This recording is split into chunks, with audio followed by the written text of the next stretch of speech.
I don't know about you, but I reckon the Samsung Galaxy smartphones this year are in a pretty decent place. Sure, they don't do loads over their predecessors, but what we have is a refined, mature product that across the world is capable of all kinds of things, thanks in part to an absolute beast of a chipset in the Snapdragon 8 Elite this year.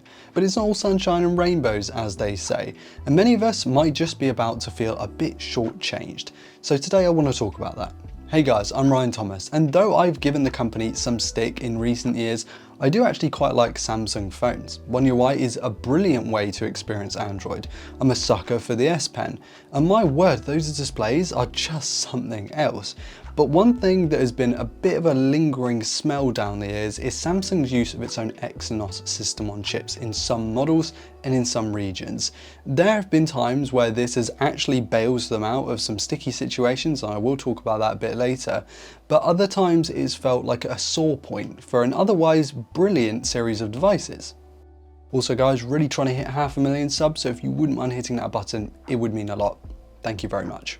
With certain versions of this year's Samsung's foldables running Exynos chips and rumours of next year's Galaxy S26 series returning to Exynos chips in certain parts of the world, now it's really worth talking about what is sort of a pain point or a controversial topic for some.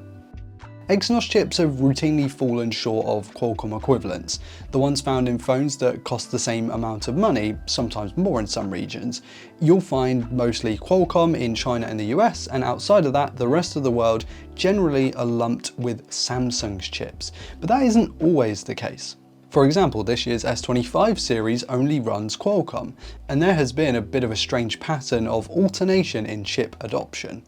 Typically, CPU performance is worse with the Exynos chips, but not by a crazy amount. Don't get me wrong, 10 to 15% is a significant margin, but in my opinion, this is a lot closer in feeling than something like the gulf in performance between Tensor and Qualcomm.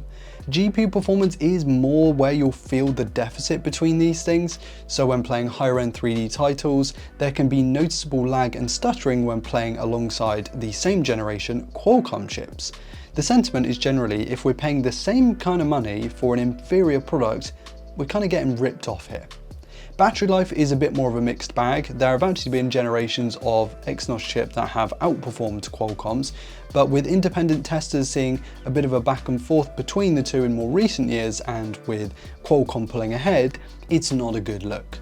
And again, I don't believe this to be anywhere near the same kind of delta you would find between sort of Pixels and same generation Samsung Galaxies running Qualcomm chips. So why the heck would Samsung knowingly put inferior chips into their phones? Well, there are likely a few factors to this. But cost and control are probably the biggest two.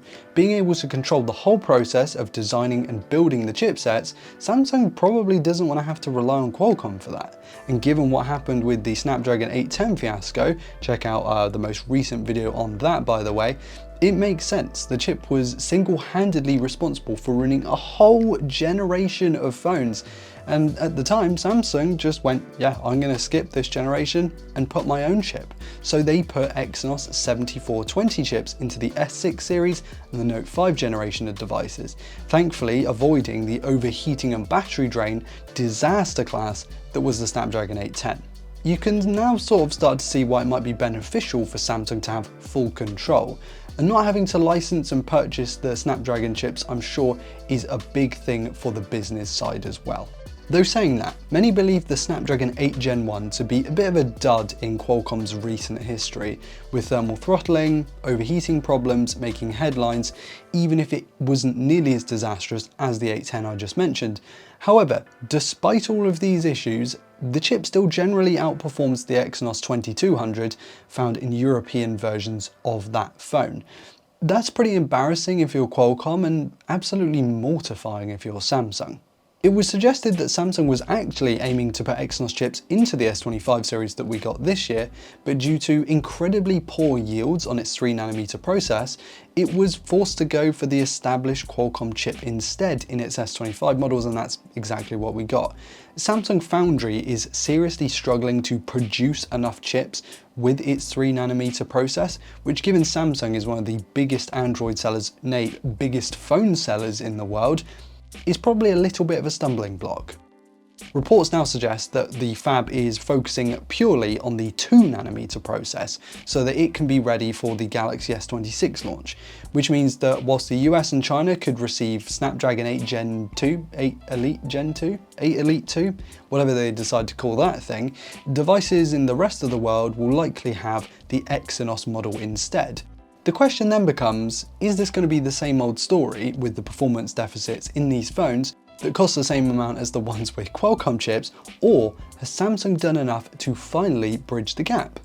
And actually, many enthusiasts have speculated that if Samsung switched its fab process to TSMC, still making Exynos chips but with a different fabricator, then maybe you would end up with Qualcomm chips that are level with Exynos ones, and we might not run into the same kinds of problems. Of course, this is all speculation and we won't know, but you can kind of see why Samsung might not want to make that change, given they want full control over what they're building.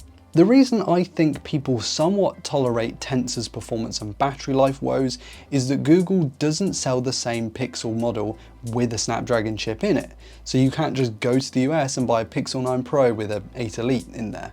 And I think if it did, there would be total carnage. So the Galaxy S26 series could end up being far worse for many of us due to using that Exynos chip.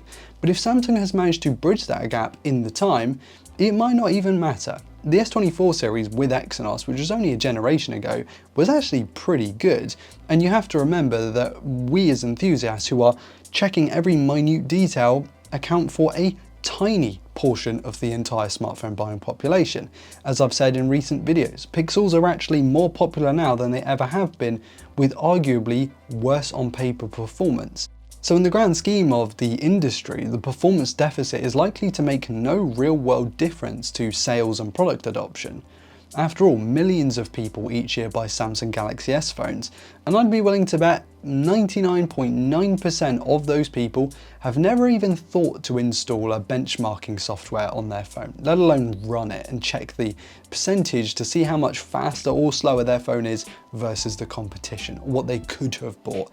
People don't use their phones like that in real life. If rumours and leaks are anything to go by, it looks like the S26 series could be thinner, lighter, drop the Plus model, and maybe even for the first time in a very long time, have faster charging speeds. Let's hope that amongst these changes is a nice bump to Exynos performance as well. Guys, let me know in the comments what you think of this whole situation. Do you care if your phone has an Exynos chip or a Snapdragon one? Do you mind these differences in performance and battery life? How many of you have actually owned an Exynos phone in the past? And what were your experiences with them? In my personal testing, sure, I felt a step down in overall performance, but they're still comfortably closer to Qualcomm than Tensor, I feel. Whilst you're down there in the comment section, be sure to hit like if you enjoyed today's content, and of course subscribe to never miss another upload on this channel. Thank you all so much for watching. I've been Ryan Thomas, and I will catch you later. Cheers.